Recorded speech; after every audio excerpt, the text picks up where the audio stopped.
What's up guys, welcome back to Paul's Hardware. Today I'm going to be running tests on this system right here, which is the April 2019 build of the month. It has been through some changes since I originally parted out at the beginning of this month though, so let me explain that. First, it started as about an $1,100 build in the Cooler Master Q300L. I wanted to make a micro ATX system that was still very powerful. Then we discovered that the Q500L and the Q300L from Cooler Master don't have the best airflow, so they're not necessarily going to be suited for higher end systems like that, at least not without some modifications. So pared it down to about a $600 build featuring the just recently released NVIDIA GTX 1650, which is about a $150 graphics card. Then there were some delays that were unrelated, discovered that the 1650 for $150, maybe not the best performance at that price point, especially when you compare it to the Radeon RX 570, which is available in a 4 gig and an 8 gig version. So today I'm going to be testing the $600 version of the system as is. I'm going to be then swapping in the RX 570 and seeing what kind of difference in performance that gets. Then I'm also going to do some thermal testing since that seems to be the weak spot in this case, and we'll see if we can improve that at all as well. All of that said though, when I put this system back together again as a $600 build, I put in the wrong CPU. So first off, we got to swap in the Ryzen 5 1600. Excellent! The Corsair One is a gaming PC for people who want maximum performance with a minimal footprint. Don't let the size fool you though, there's a Core i9-9900K CPU and an RTX 2080 Ti in the Corsair One i160, kept chilly with convection assisted cooling and separate closed loops for the CPU and GPU. There's also a Corsair One i140 with an i7-9700K and an RTX 2080, so click the sponsor link in the video description to learn more.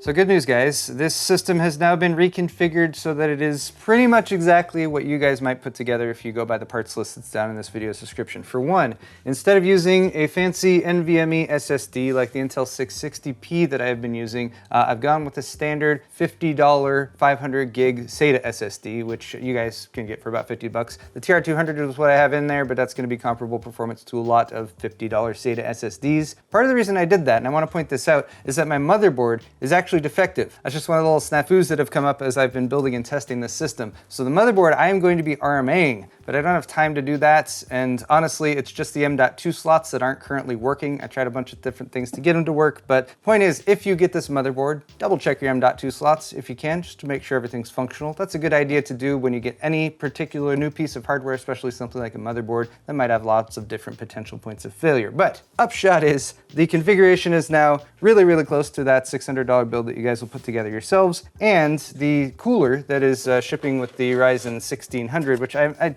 don't know if this was always the case. I have to go back and double check, but we are getting the Wraith Spire rather than the Wraith Stealth. So that means it is a taller cooler, it has copper at the base, and it also means it is functionally equivalent to the RGB Wraith Spire that I have installed in there. So I was able to keep my fancy RGB one in there. So it's going to look a little bit prettier. That's the only real difference, but the cooling performance should be exactly the same as the one that you get out of the box with a Ryzen 5 1600. That said, we are now ready to begin our testing.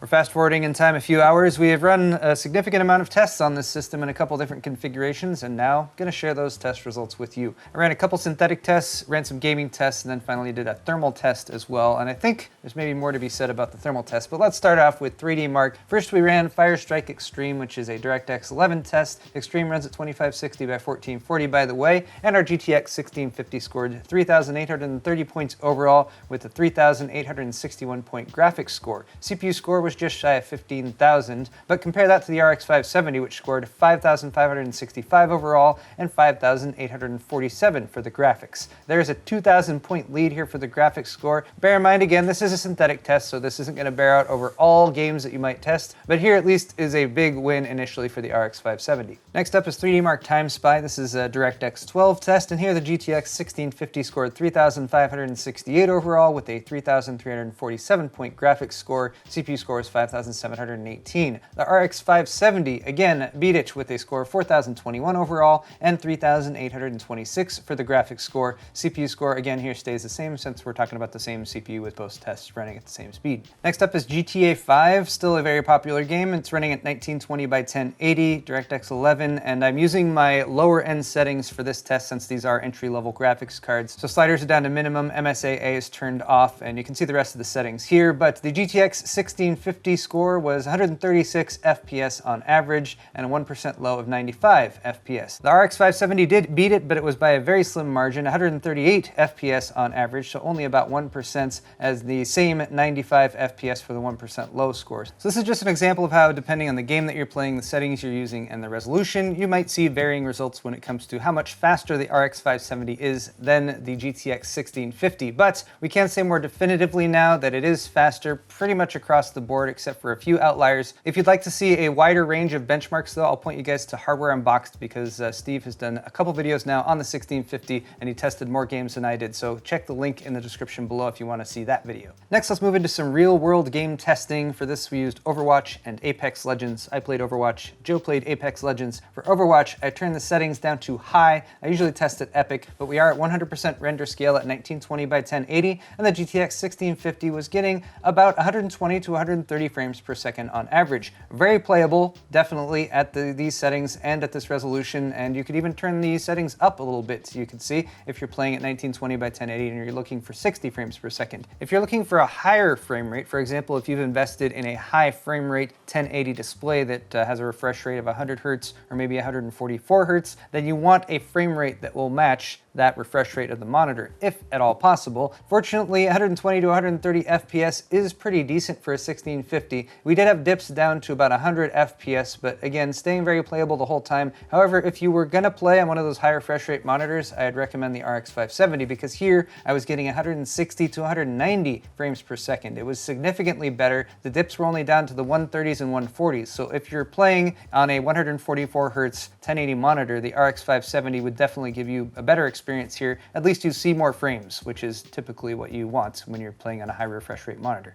Next is Apex Legends. This is also at 1920 by 1080, and here's a quick look at the settings we were using. They were medium settings, I'll say, for the most part, but you can pause if you want to look specifically at each one. I'm going to give you 3 FPS ranges here. The first is for the drop-in part at the very beginning of each map, and that tends to be a much lower frame rate, at least in my experience. Then I'll talk about the average frame rates and then the high frame rates. For the drop-in part for the GTX 1650, we're looking at 45 to 55 frames per second. Still very playable. Obviously, you don't want to be running at that frame rate by and large, but that's okay, because when actually in-game, the low frame rates we were seeing were in the 70s and 80s frames per second wise, and then the high frame rates we were seeing were up in the 90s and 100s. So again, very playable across the board, especially if you're looking for 1080, 60 Hertz gameplay. But once again, with the RX 570, we saw a significantly improved experience. The drop-in frame rate was about 55 to 75 FPS. On the low end, we were seeing 80 to 110 frames per second. I do want to point out there's a few things that can happen in the game, like that pop up a depth of field effect, for example. That can really tank the frame rate. We didn't experience that with the GTX 1650 run that we played, but the RX 570, it actually dropped down into the 40s briefly. So consider turning that effect off or minimizing it as much as you can if you're trying to maintain higher frame rates while playing Apex Legends. But by and large, we were getting low frame rates from the 80 all the way up to 110 FPS range, and then we were seeing highs in the 110 to 130 FPS range. It depended on where you were on the map. Some rooms are a lot simpler and can actually render at a higher frame rate. So we saw 144 FPS peak, but overall I would say we were achieving between 15 to 30 FPS higher performance than the 1650. I recorded a few stats as we were going through testing the R5 1600 CPU, by the way. Since we are just using the stock cooler, I left it to stock frequency. That means that on all cores it's running at 3.4 gigahertz, and for boost on 1 or 2 cores at a time it's going up to 3.7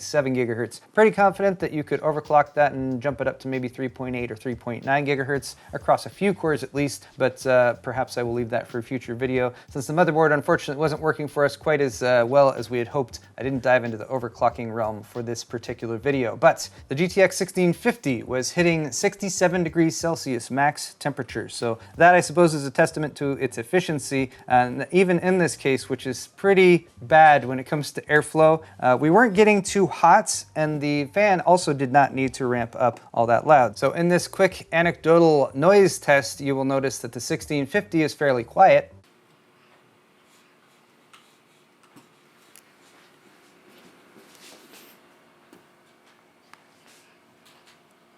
Whereas the system with the RX 570 installed in a stress test environment is noticeably louder.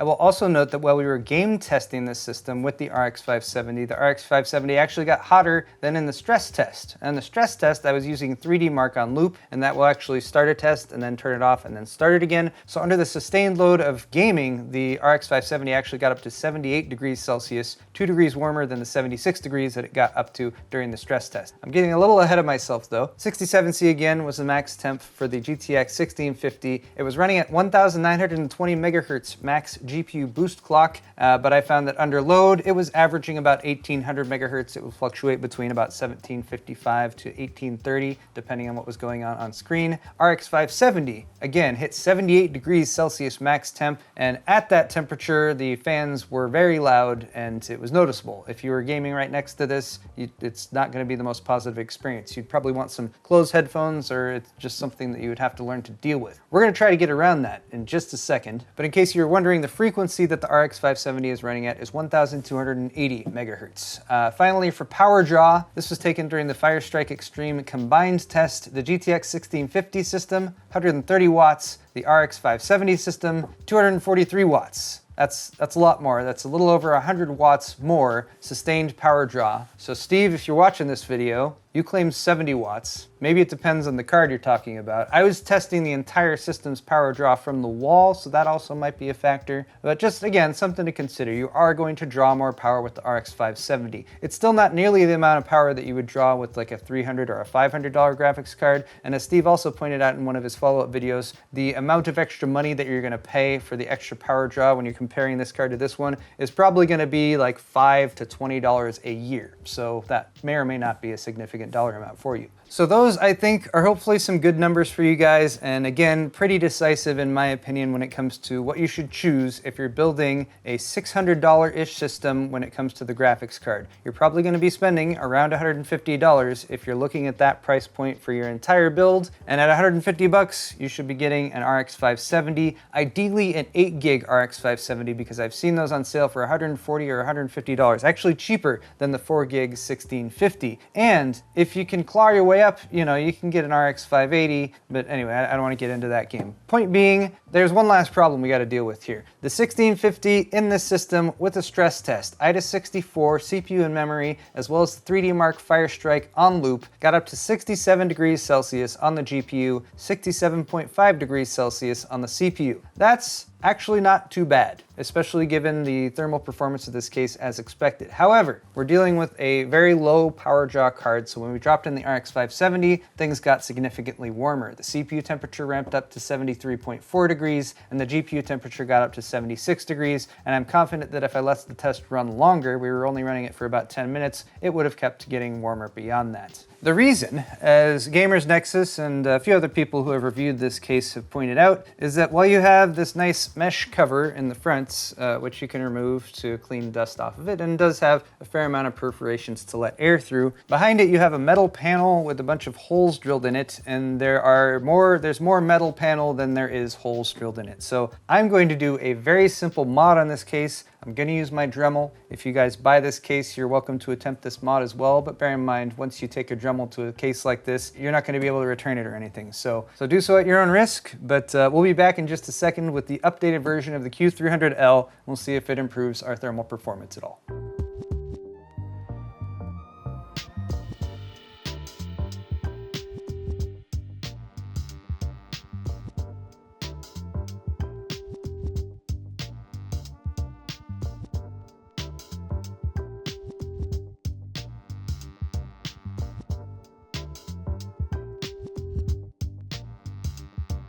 So modding is always fun. I basically just took my Dremel and cut a chunk off the front of the case, a size that would fit the 140mm intake fan that I have positioned up there. Didn't do too, showy of a job because I knew that it was just going to be covered up by this mesh. Look at that, beautiful, nearly unobstructed airflow until you put the dust filter in front of it. And was this the game changer that we are looking for when it comes to making this case a much more usable case, or at least a better thermal situation? A little. slightly. Basically, we had about a 2.5 degree improvement on the CPU temperature. We went from 73.4 degrees Celsius down to 71 degrees Celsius under the stress test conditions after 10 minutes. And the GPU temperature dropped by 2 degrees Celsius from 76 down to 74. So that is a result. That is an improvement. Ambient temperature here in the garage probably crept up a tiny bit in between as well, since it got a little bit later in the day. But overall, I think what this case needs is just more of the same. Doing that twice and doing 2 intake fans and perhaps adding an exhaust up here at the top would greatly help to evacuate the hot air that builds up in this case, especially since the rear exhaust 120mm fan here is also partially obstructed on either side, so it's not really ejecting as much hot air as it could. All that said, if you're willing to deal with the temperature in various ways, whether it's a modification or whether it's running things at lower speeds or trying to undervolt, this is still a viable system, and for $600 I think it is pretty powerful, and a lot of people will be quite happy with it. What I'm thinking is that this case in my mind was going to be like the new micro ATX case to recommend. And micro ATX is one of those form factors that I feel like I want to push a little bit more. I feel like it has a really nice balance between expandability and size. But let me know in the comments, you guys, if you know of any really awesome micro ATX cases that you think I should try out, because I'm looking for something that keeps things compact, still flexible, still expandable, and this case needs, I think, a little bit of work, maybe a second revision in order for it to really hit all the points that Cooler Master is trying to hit, especially when it comes to airflow and thermals. That said, this system for $600 I think is absolutely insane when it comes to actual gaming performance, so I think anyone would be happy with it. Just like I said, go with an RX 570, 8 gig if you can find it, because you can get those for 140 to 160 bucks these days. I'll put a link to 1 or 2 of those down in the video description. As for the 1650, it has a niche area where it's applicable. I think Kyle's video did the best of demonstrating that. If you happen to have a much older system and you're running off of integrated graphics and you need a boost and you don't have a strong power supply and the CPU is okay, then dropping in something like this is viable. That said, if you've got the power supply to support something like an RX 570, you're really going to get a better experience overall out of that. So I think what we're really looking for with the 1650 is a price break. This needs to be less expensive. That will make it more competitive. And I think that is going to wrap up this video. Thank you guys so much for watching. The parts I used today, once again, are linked down in the description. If you're down there and you want to hit the thumbs up button on your way out, I greatly appreciate that too. Thanks again for watching, and we'll see you next time.